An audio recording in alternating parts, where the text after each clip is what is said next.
بسم اللہ الرحمن الرحیم۔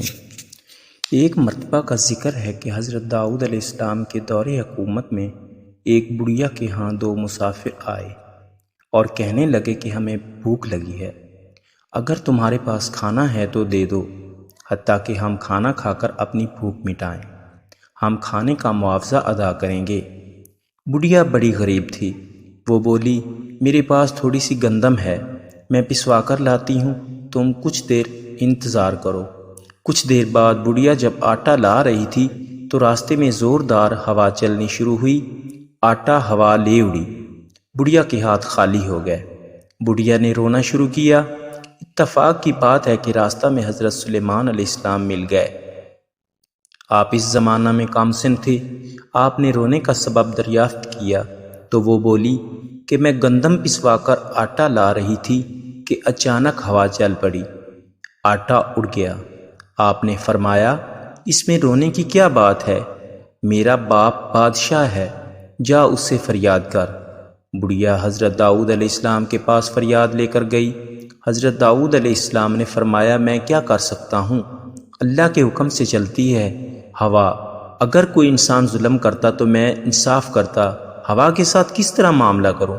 پھر اپنے ایک خادم سے کہا کہ 2 بوری اناج بڑھیا کے حوالے کرو۔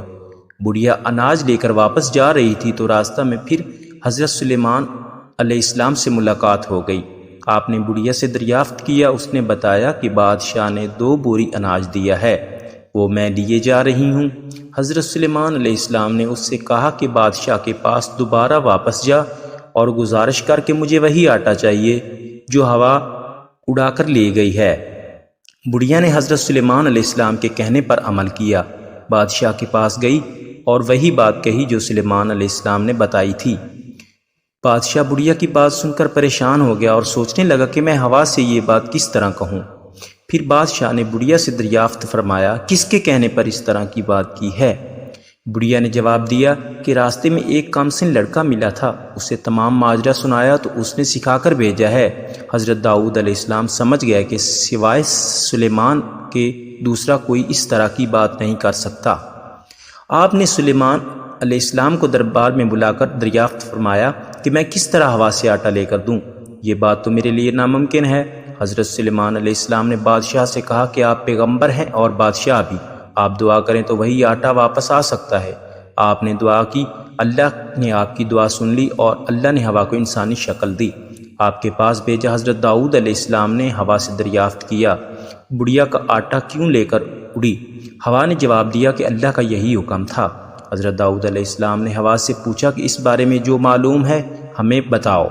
ہوا نے واقعہ سناتے ہوئے کہا سمندر میں ایک کشتی آ رہی ہے، اس میں کچھ تاجر بیٹھے ہوئے ہیں، کشتی میں ایک سوراخ ہو گیا جس سے کشتی کے ڈوب جانے کا اندیشہ پیدا ہو گیا۔ کشتی میں بیٹھے ہوئے تاجروں نے خدا سے منت مانی کہ اے خدا، اگر کشتی ڈوبنے سے بچ گئی تو ہم اس کا آدھا حصہ داؤد بادشاہ کے دربار میں پیش کریں گے تاکہ وہ غریبوں میں تقسیم کریں۔ ان کی دعا قبول ہوئی۔ ہوا نے بتایا کہ مجھے حکم ہوا ہے کہ بڑھیا کا آٹا اڑا کر کشتی کا سوراخ بند کر دوں، میں نے ایسا ہی کیا۔ یہ گفتگو جاری تھی کہ اسی دوران وہ تاجر بھی نفع کا مال لے کر دربار میں حاضر ہوئے اور آدھا مال غریبوں میں تقسیم کرنے کے لیے بادشاہ کے ہاں پیش کر دیا۔ حضرت داؤد علیہ السلام نے مال کے 2 حصے کیے، ایک حصہ بڑھیا کو دیا اور سلیمان کو شاباشی دی، کیونکہ ان کی کوششوں سے خدا کی مسلط کار